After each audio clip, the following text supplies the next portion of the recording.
Hi everyone, it's Jerry. I have an instructive game to share with you from the 2011 Amber Rapid tournament. On the white end, Vladimir Kramnik playing against Magnus Carlsen. In this one, we have a simple fight over a single square in the middle game. It's a 31 mover, and it breaks down the three phases really well. For about the first 10 moves, it's the opening. And about the next 10, it's this middle game fight over d5, and then it's on to the ending. Now, this initial stage is non-confrontational. Let's see the setups for each. A bit of timing here by Carlsen, who goes with a Queen's Indian formation. He ensures his bishop is on this diagonal before the knight can move to unleash the g2 bishop. Castles, e6, knight c3, met with a6. a6 secures a queen post on c7. Double fianchetto for Kramnik. 8 moves in, what can we say? Well, the kings are cozy.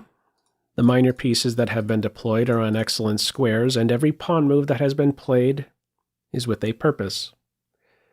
The c-pawns are excellent contributors to key center squares, each in a spot to combat potential pawn duos.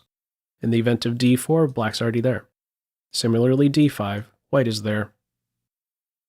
Alright, from here it is e3 and d6.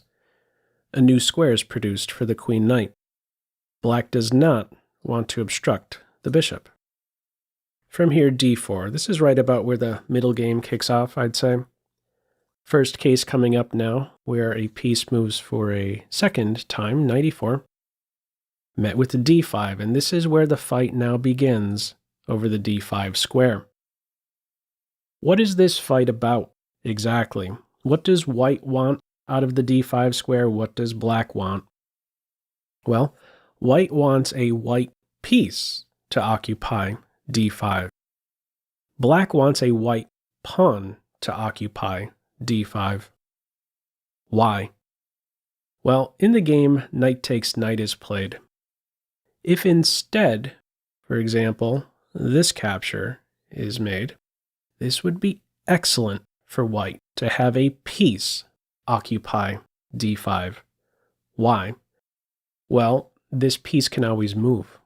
And when it moves, we could see major pieces exerting pressure on this ready-made target on d6. If instead a pawn is there, this pawn can't move. There's not going to be as much pressure now on d6. It's not as accessible. So this, for now at least, is really the main focus, the potential vulnerability of the d6 pawn. There are structural changes that come with this capture and majorities are created, but for now, the attention should really be on the d6 pawn. Okay, in this game, it is first knight takes knight, removing the defender of d5, and only now do we have the capture. Notice, Kramnik is not so quick to occupy this square with a pawn. Instead, he withdraws the knight, throws the pawn in a pin.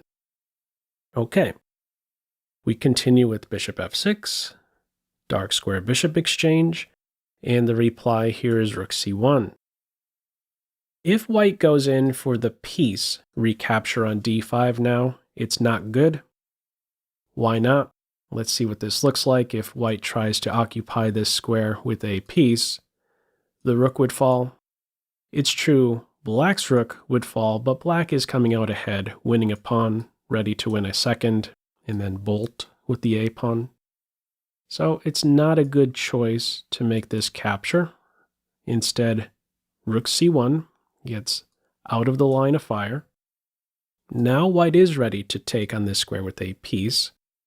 Black adds a defender, though, queen f5. 2 pieces on it, 2 pieces on it.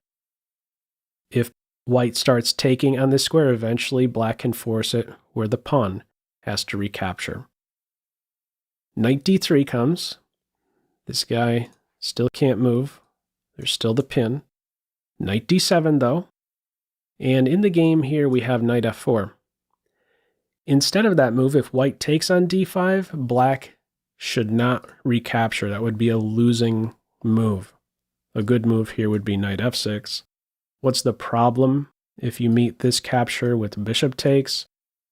The queen is the defender of the bishop, and she can be deflected with g4.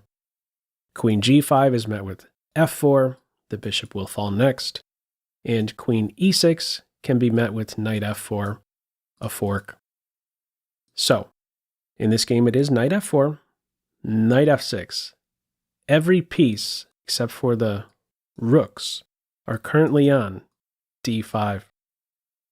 We continue with rook e1, rook e8, and h3, looking to distract or deflect the queen from observing d5.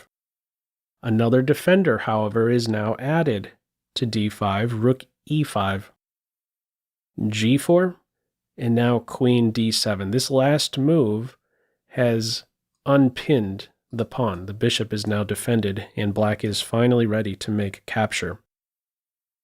I should also note rook e5 is not just there to defend or exert pressure on this square, but defends against a possible pawn push.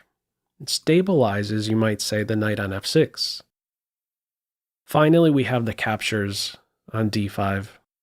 How would you recapture in this position? Are you taking with the knight or the bishop? Feel free to pause the video. Okay, in the game, Carlsen takes with the bishop. This is considered best. If you take with the knight, I'm not sure how great this bishop is. It doesn't have a whole lot of mobility. So he takes with the bishop, keeps this knight around to watch over the king side. Do know there are some holes here on the king side. Makes some sense maybe to keep a piece around there. And also when you look at it, maybe there's a good chance that you could get into a superior minor piece position as black. There are a lot of pawns on the same color as this light square bishop. Now, a reason white doesn't take with the bishop here is because the position would be simplifying a bit more. And this majority on the queen side that is now created because of this last capture, 3-2, this majority only increases in value as the pieces decrease. Additionally, to give up the fianchettoed bishop when there's these holes over here, not a wise choice. So this is considered best to recapture with the pawn right here. And the fight over d5 is essentially over now. So where does our attention turn next? Well, the focus here is on the majorities. Does this mean we start going with our own majority right now? Well, not so fast, because with this last capture, white now has a majority in the center.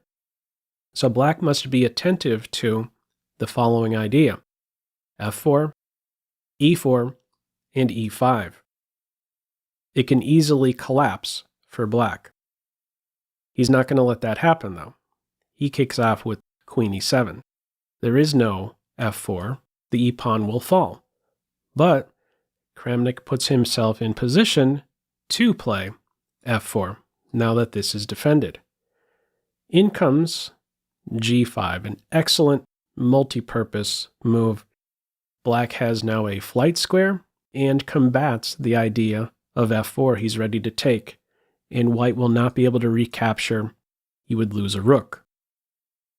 Another benefit of having the knight still around on the king side, now that g5 is in especially, are these ideas to pry at this g4 pawn, what you might describe as an overextended pawn. There are these ideas to play h5, and maybe force black to take away from the center. Okay, in any case, g5, an excellent move here. The reply is king f1, adding some defense to e1, making f4 now possible.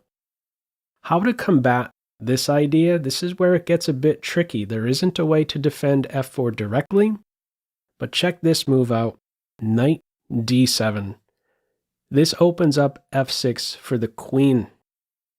The reply here is a4.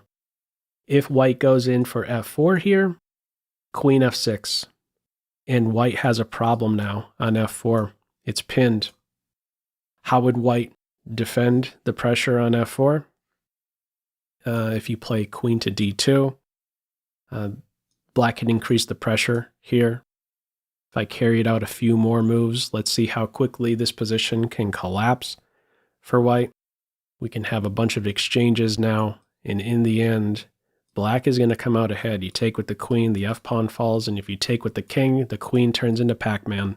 Queen a1 check, there goes the a, there goes the b. You could resign. So, f4 is no good. Instead, white clamps down on black's majority, each side combating one another's majorities. The reply here, rook to f8.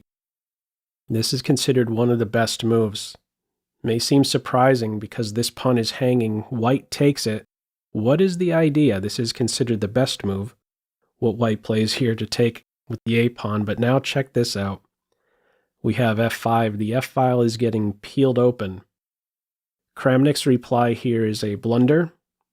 He plays queen to b7 and a couple moves later ends up undoing that move. What is considered best here for white is to either withdraw the queen or get the king off of the f-file. Let me just put on one of the moves. Queen here. The reply in both cases by the engine is to go with f4 in this position, and even though black is down at pawn, it likes black better. Primarily because if there's a black pawn on f4, white can't play f4 himself. What does that mean? This knight will soon be able to occupy a tremendous square on e5, an unassailable knight. Not the move played, though. No queen e2, no king g1. Instead, there's a pin against the knight, but this pin is easily addressed with first a capture on g4. This last move has pinned the f-pawn, and black simply gets that pawn right back with rook takes e3 and is simply winning. The reply here, queen to a6. What else can you play here? If you're taking here, the queen recaptures. Yeah, no help here to take the rook on e3.